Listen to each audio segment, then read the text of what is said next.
Assalamualaikum warahmatullahi wabarakatuh. Shalom, Om Swastiastu, Namo Buddhaya, salam kebajikan. Berjumpa dengan saya Santri Kesuma dalam video pembelajaran mata kuliah dasar-dasar pemisahan. Topik yang akan kita bahas kali ini adalah dasar pemisahan dengan cara pengendapan.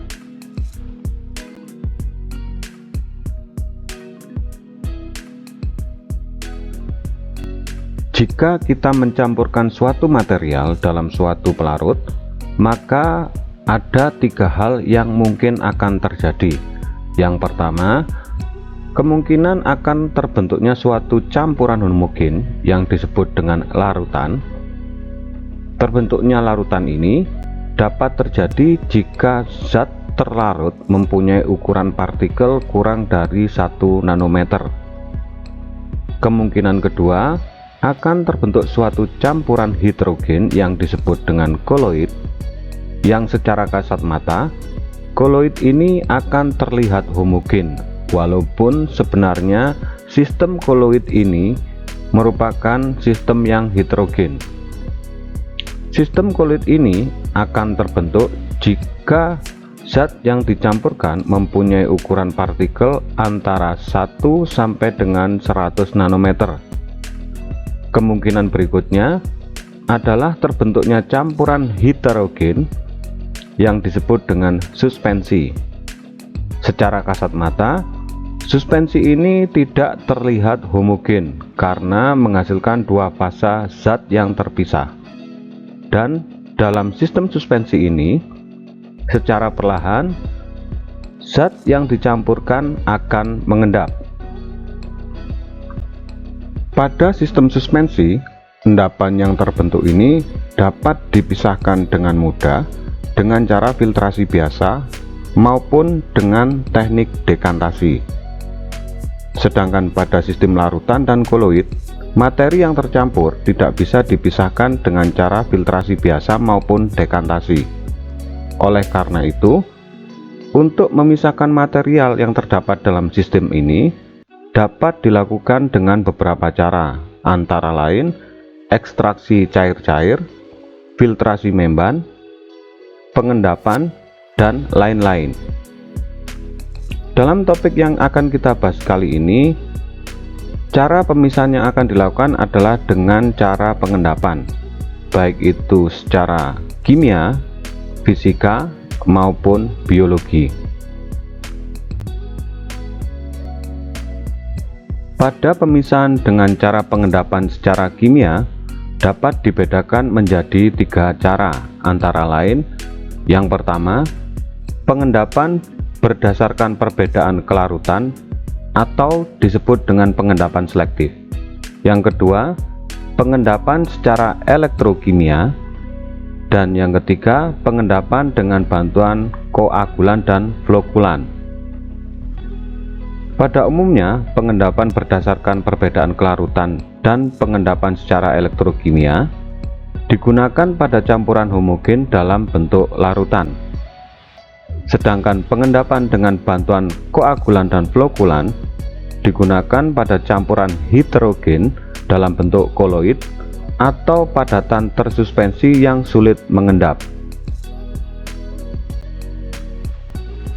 Pemisahan dengan pengendapan selektif merupakan pemisahan yang memanfaatkan perbedaan kelarutan yang cukup besar antar spesies-spesies yang larut dalam larutan tersebut, baik itu analit yang diinginkan maupun zat pengotor atau impuritan yang mengganggu. Seperti yang telah kita pelajari pada topik argentometri dan pengendapan, pemahaman tentang kelarutan menjadi hal yang penting untuk dapat menentukan apakah suatu spesies dapat diendapkan atau tidak.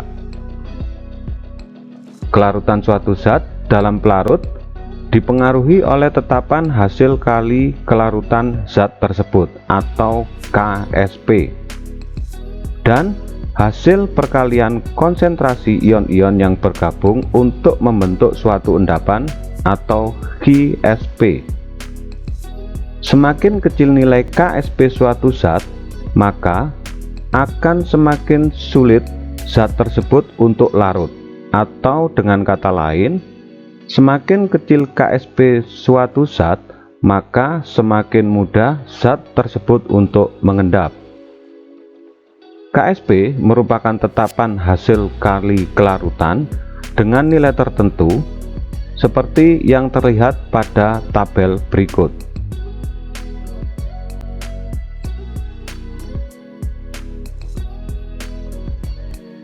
Jika suatu senyawa AXBY dilarutkan dalam air, maka akan mencapai kesetimbangan senyawa tersebut dengan ion-ion yang terbentuk dalam larutan, sehingga berlaku persamaan reaksi AXBY menjadi XAY+ plus YBX-. Jadi besarnya nilai KSP dapat ditentukan dengan mengkalikan konsentrasi ion AY+ pangkat X dikalikan dengan konsentrasi ion BX- pangkat Y, sehingga dapat diperkirakan hubungan antara KSP dan KSP sebagai berikut. Jika nilai KSP lebih kecil dari nilai KSP, maka tidak terbentuk endapan. Jika nilai KSP sama dengan nilai KSP, maka akan terbentuk larutan jenuh. Dan jika nilai KSP lebih besar dari nilai KSP, senyawa tersebut akan membentuk endapan. Untuk lebih memahami tentang pengendapan selektif, langsung saja kita mengerjakan contoh soal berikut. Suatu campuran mengandung ion Ni2+ dan Cu2+ yang masing-masing memiliki konsentrasi 0,1 molar. Kedua kation tersebut akan dipisahkan secara pengendapan selektif dengan penambahan natrium karbonat padat, dengan asumsi tidak ada perubahan volume saat penambahan natrium karbonat padat. Pertanyaannya, ion manakah yang akan mengendap terlebih dahulu? Yang kedua, berapa persentase ion pertama yang dapat diendapkan saat ion kedua mulai mengendap? Diketahui konsentrasi ion Ni2+ dan konsentrasi ion Cu2+ adalah sama, yakni 0,1 molar. Dan dari tabel KSP dapat diketahui bahwa nilai KSP NiCO3 adalah 1,4 kali 10⁻⁷, sedangkan nilai KSP CuCO3 adalah 2,5 kali 10⁻⁻10. Maka ditinjau dari nilai KSP-nya, dapat dilihat bahwa nilai KSP CuCO3 lebih kecil dari nilai KSP NiCO3, sehingga yang akan mengendap pertama kali pada saat penambahan natrium karbonat adalah ion Cu2+. Untuk pertanyaan selanjutnya, berapa persen ion pertama, dalam hal ini Cu2+, yang dapat diendapkan saat ion kedua mulai mengendap? Untuk dapat menjawab pertanyaan ini, maka terlebih dahulu kita harus menghitung konsentrasi ion karbonat yang dibutuhkan pada saat ion Ni2+ akan mulai mengendap membentuk NiCO3. Pada keadaan setimbang, NiCO3 akan terionisasi menjadi Ni2+ dan CO3₂-, sehingga konsentrasi ion CO3₂- yang diperlukan dapat dihitung dengan persamaan KSP NiCO3 sama dengan konsentrasi Ni2+ dikalikan dengan konsentrasi ion CO3₂-. sehingga diperoleh hasil konsentrasi ion karbonat adalah 1,4 kali 10 pangkat min 6, atau dengan kata lain, ini adalah konsentrasi ion karbonat pada saat NiCO3 membentuk larutan jenuh atau mulai akan mengendap. Langkah berikutnya menentukan konsentrasi ion Cu2+ pada saat konsentrasi ion karbonat sebesar 1,4 kali 10 pangkat min 6 molar. Pada kondisi ini, konsentrasi ion Cu sisa yang tidak membentuk endapan dengan ion karbonat dapat dihitung dengan persamaan Ksp CuCO3. Dari reaksi ionisasi CuCO3 menjadi Cu2+ dan CO32-, maka Ksp CuCO3 sama dengan konsentrasi ion Cu2+ dikali konsentrasi ion CO32-. Dengan memasukkan nilai konsentrasi ion CO32- yang diperoleh tadi ke dalam persamaan Ksp CuCO3, maka akan diperoleh konsentrasi ion Cu yang tidak mengendap adalah 1,786 kali 10 pangkat min 4 molar. Konsentrasi ion Cu2+ yang diperoleh ini merupakan konsentrasi ion Cu sisa yang tidak mengendap pada saat konsentrasi ion karbonat dalam larutan sebesar 1,4 kali 10 pangkat min 6, atau dengan kata lain, ini adalah konsentrasi ion Cu yang tidak mengendap pada saat NiCO3 dalam keadaan jenuh. Sehingga dari hasil konsentrasi Cu yang diperoleh ini, maka kita dapat menentukan persen ion Cu yang tidak mengendap pada saat Ni akan mulai mengendap atau jenuh.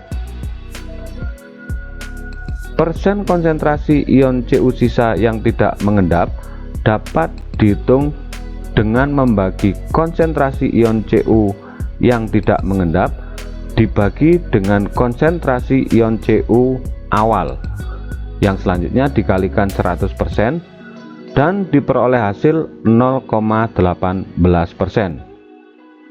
Sehingga dari sini kita dapat menghitung persentase konsentrasi ion Cu yang dapat diendapkan, dan diperoleh hasil sebesar 99,82%.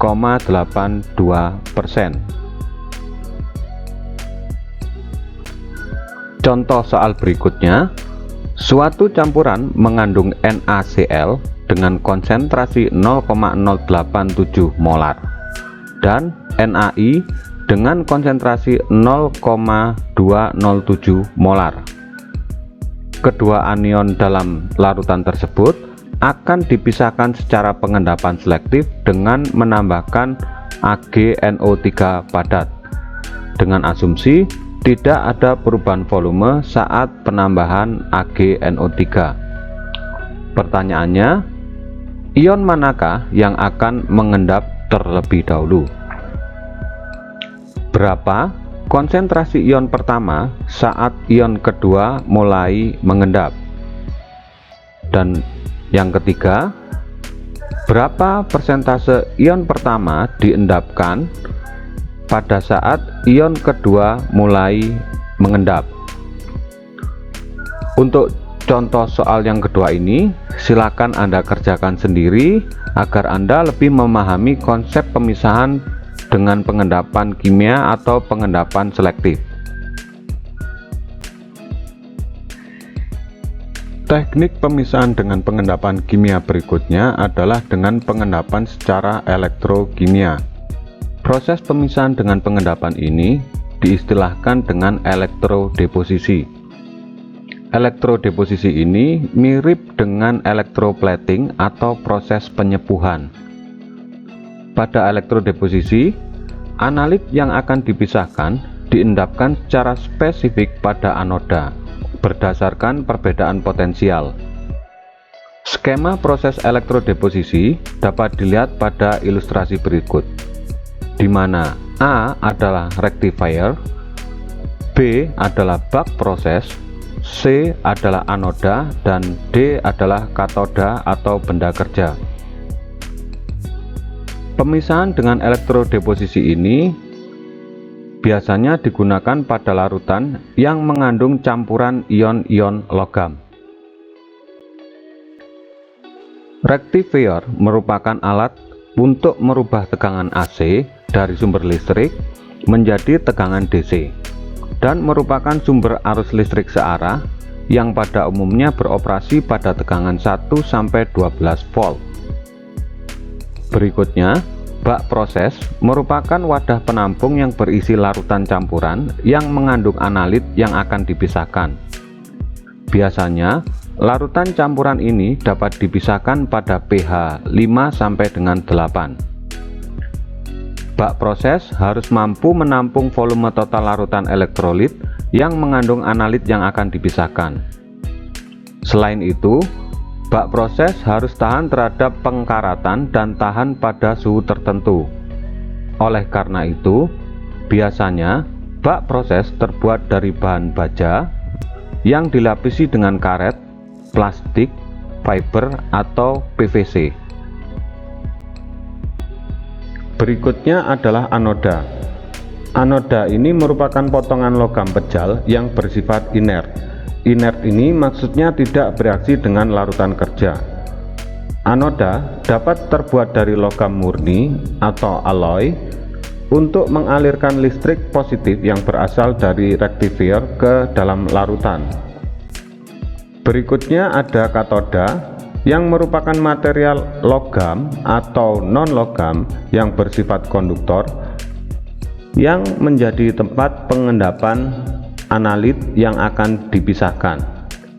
Analit akan terpisah dari campuran dan selanjutnya melekat atau melapisi katoda yang bermuatan listrik negatif. Katoda yang umum digunakan adalah elektroda raksa atau grafit.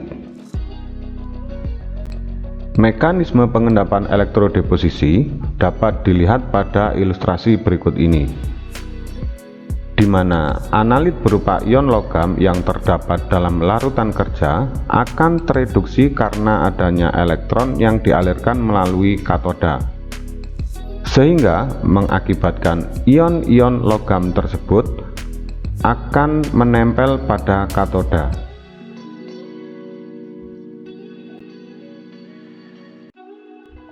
Selanjutnya adalah pemisahan dengan pengendapan menggunakan teknik koagulasi dan flokulasi. Pada metode pengendapan ini umumnya digunakan untuk sistem koloid, di mana pada sistem koloid partikel-partikel koloid dalam pelarut mempunyai gaya tolak-menolak akibat muatan listrik antar partikel koloid atau yang diistilahkan dengan zeta potensial. Gaya tolak-menolak ini dapat dikurangi atau dinetralkan dengan penambahan koagulan, dan selanjutnya partikel-partikel koloid yang telah dinetralkan ini akan saling berikatan melalui gaya van der Waals. Ikatan yang terjadi ini cukup lemah sehingga aglomer yang terbentuk ini mudah terurai lagi. Koagulan yang biasa digunakan antara lain tawas, PAC, ferrosulfat, dan ferriklorida. Untuk mencegah agar aglomer yang terbentuk ini tidak terurai dan cepat mengendap, maka dapat dilakukan tahap flokulasi. Pada tahap ini dilakukan penambahan flokulan atau polimer untuk meningkatkan saling hubung antar aglomer, sehingga membentuk suatu aglomer yang lebih besar yang mempunyai massa lebih besar dan dapat mengendap dengan cepat. Flokulan yang umum digunakan adalah poliakrilamida atau PAM. Bisa juga menggunakan kitosan. Pemisahan dengan pengendapan menggunakan koagulasi dan flokulasi ini juga banyak dimanfaatkan, antara lain pada proses pengolahan limbah di industri. Berikutnya, penjernihan air sumur pada skala rumah tangga dan pada skala laboratorium juga digunakan pada jar tes yang dilakukan untuk menentukan dosis optimum penggunaan koagulan dan flokulan untuk pengolahan limbah. Berikutnya, pemisahan dan pengendapan secara fisika. Pemisahan ini didasarkan pada perbedaan kelarutan suatu material sebagai fungsi suhu. Pada umumnya, pelarutan suatu zat padat dalam pelarut cair merupakan proses endoterm karena kalor sangat dibutuhkan untuk memecahkan kisi-kisi kristal dari zat padat tersebut.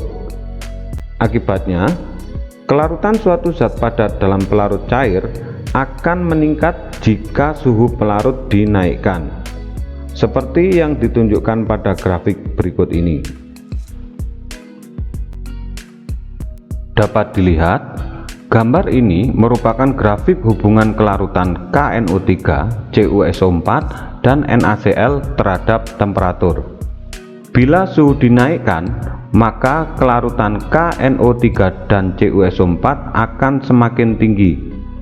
Sedangkan bila suhu terus diturunkan di bawah 0 derajat Celcius, maka yang akan mengendap pertama kali atau terbentuknya rekristalisasi adalah KNO3, atau dengan kata lain, KNO3 mengendap terlebih dahulu daripada CuSO4 dan NaCl.